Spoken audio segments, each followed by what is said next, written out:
Vous reconnaissez cette figure, bien sûr, c'est un cercle de centre haut, de rayon grand R. On a appris dans un cours précédent à calculer le périmètre de ce cercle. Le périmètre P, il se calcule de la façon suivante, 2 fois pi fois rayon. Vous vous souvenez, pi est à peu près égal à 3,14. On multiplie par le rayon et on multiplie par 2. Ce qui va nous intéresser, ce n'est pas bien sûr le périmètre du cercle, c'est l'aire du disque. Alors pour essayer de bien retenir la façon de calculer l'aire d'un disque, on va faire une petite manipulation.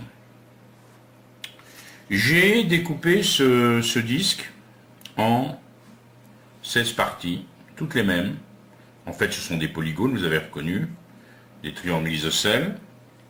En 16 parties, et grâce à une petite manipulation, nous allons essayer de retrouver la façon de calculer l'aire de ce disque.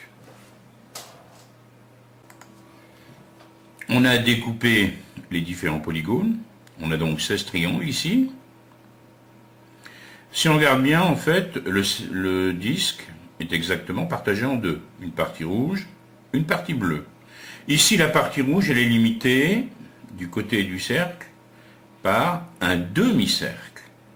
De la même façon, la partie bleue est délimitée par un demi-cercle. Si on regarde la longueur de ce demi-cercle, c'est la moitié de celle du cercle. Donc cette longueur ici, elle est exactement égale à quoi? À pi fois r, la moitié du périmètre. De la même façon, ici, cette longueur, c'est pi fois r.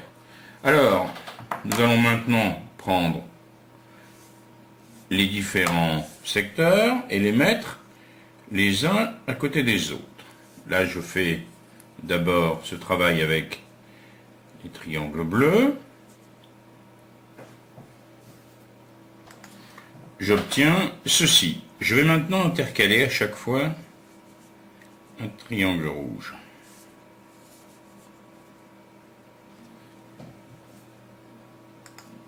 Nous obtenons cette forme ici. Cette forme, elle ressemblerait presque à un rectangle. Si vous imaginez que j'ai découpé le disque en faisant de plus en plus de polygones, que j'ai ici à la place de 16 polygones 32 ou 64 polygones, ça ressemblerait de plus en plus à un rectangle. Un rectangle qui aurait pour longueur combien?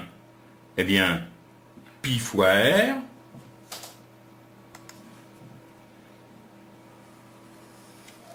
Celle-ci donc,